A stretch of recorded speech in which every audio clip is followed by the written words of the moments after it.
आज के इस वीडियो में हम लोग पढ़ने वाले हैं कक्षा 10 का संस्कृत का चैप्टर नंबर 1, जिस चैप्टर का नाम है मंगलम। ठीक है, इसका मतलब होता है शुभ या कल्याणकारी। देखिए, इस चैप्टर से यानी कि आपका संस्कृत जो है, संस्कृत में इस चैप्टर से बहुत सारे प्रश्न आपके एग्जाम में पूछे जाते हैं। ऑब्जेक्टिव भी पूछते हैं और सब्जेक्टिव प्रश्न भी पूछे जाते हैं।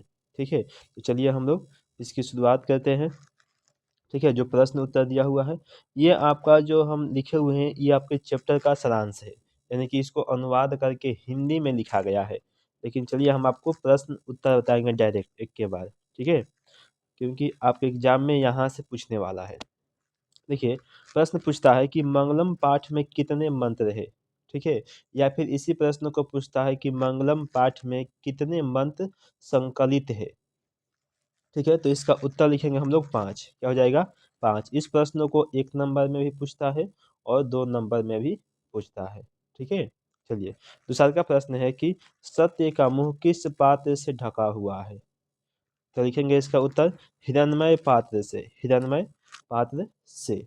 ठीक है, यह प्रश्न भी 1 और 2 दोनों में पूछा जाता है। देखिए, तीसरा का प्रश्न हमारे पास है कि सत्यमेव जयते किस उपनिषद से लिया गया है। लिखेंगे उत्तर कि मुंडकोपनिषद से। मुंडकोपनिषद से इसको लिया गया है। तो देखिए, अगला प्रश्न है हमारे पास कि हिरण्मय पात्रेण दृष्टया किस उपनिषद से लिया गया है। ठीक है, तो इसका उत्तर हो जाएगा आपको ईशावास्य उपनिषद से। ठीक है, अगला प्रश्न है 5 नंबर का, कि वेदा हेमंतम पुरुषम महानतम विद्यते अन्याय किस उपनिषद से लिया गया है। ठीक है, देखिए, तो इसका उत्तर हम लोग लिखेंगे कि श्वेता स्वतरोपनिषद से इसको लिया गया है। अगला है 6 नंबर का, कि मंगलम पाठ कहाँ से संकलित है। तो ये जो है आपका उत्तर हो जाएगा उपनिषद से। ठीक है, क्योंकि मंगलम पाठ में कुल के कुल यानी कि सभी के सभी क्या है, तो उपनिषद ही है।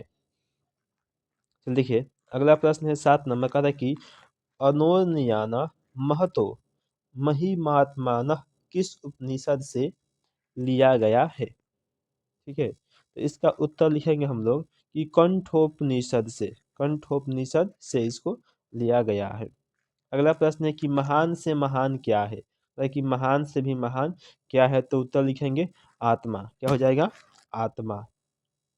चलिए, अगला प्रश्न है 9 नंबर, कि किसकी विजय होती है। तो सत्य की। किसकी? तो सत्य की विजय होती है। चलिए, अगला प्रश्न है 10 नंबर का, कि नदियां नाम और रूप को छोड़कर किस में मिलती है। तो समुद्र में मिल जाती है। किस में? तो समुद्र में मिल जाती है। ठीक है, चलिए, अगला प्रश्न है 11 नंबर, की किसकी विजय नहीं होती है। तो असत्य की। किसकी? तो असत्य की विजय नहीं होती है। चलिए, अगला प्रश्न है 12 नंबर का, कि यह संपूर्ण संसार किसके द्वारा अनुशासित है। लिखेंगे परमात्मा के द्वारा। किसके द्वारा? तो परमात्मा के द्वारा। चलिए, 12 हो गया। अब आते हैं 13 नंबर प्रश्न में। 12, अच्छा यह 11 है। चलिए देखिए, प्रश्न है कि नदी और विद्वान में क्या समानता है। कि नदी और विद्वान में क्या समानता है, तो उत्तर लिखेंगे जिस प्रकार बहती हुई नदियां अपने नाम और रूप को त्याग कर समुद्र में विलीन हो जाती है, उसी प्रकार विद्वान भी अपने नाम और रूप के परवाह किए बिना ईश्वर की प्राप्ति करते हैं। ठीक है, और भी प्रश्न है इसमें। देखिए, आगे पीछे हो गया है। देखिए, वही प्रश्न यहाँ भी आ गया है। चलिए, इसको तो हम आपको बता दिए हैं। अगला देखते हैं हम लोग 12 नंबर। मतलब कि हर परिस्थिति में धर्म की ही रक्षा क्यों करनी चाहिए। उत्तर लिखेंगे कि धर्म मनुष्य के जीवन को सकारात्मक बनाता है। धर्म को मानने वाला व्यक्ति कभी भी बुरी संगत में नहीं पड़ता है और धन का उपयोग सही दिशा में करता है। इसलिए मनुष्य को हर परिस्थिति में धर्म की रक्षा करनी चाहिए। ठीक है, देखिए, अगला प्रश्न है हमारे पास 13 नंबर, कहता है कि आत्मा का स्वरूप कैसा है, वह कहाँ रहती है, अथवा आत्मा के स्वरूप का वर्णन करें। इस प्रश्न को एग्जाम में बहुत बार पूछ चुका है। इसमें हम 2 बार ही लिखे हैं, 20 और 21 में। उत्तर लिखेंगे कि आत्मा का स्वरूप अणु से सूक्ष्म व महान से भी महान है। आत्मा प्राणी के हृदय रूपी गुफा में रहती है। चलिए अगला प्रश्न हमारे पास है 14 नंबर, कि विद्वान परमात्मा के पास क्या छोड़कर जाते हैं।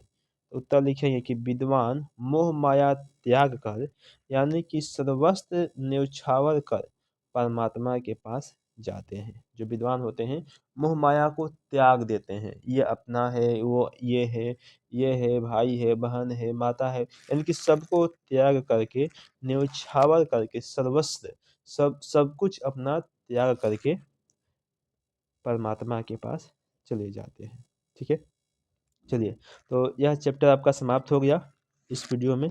आपको वीडियो अगर अच्छा लगा हो तो प्लीज़ आपसे रिक्वेस्ट है कि वीडियो को लाइक ज़रूर करें, और चैनल पर पहली बार आए हैं तो चैनल को सब्सक्राइब ज़रूर करें। ठीक है, चलिए हम लोग अब मिलते हैं अगले वीडियो में। कल यहाँ पर यानी कि चैप्टर नंबर 2 आपको अपलोड किया जाएगा।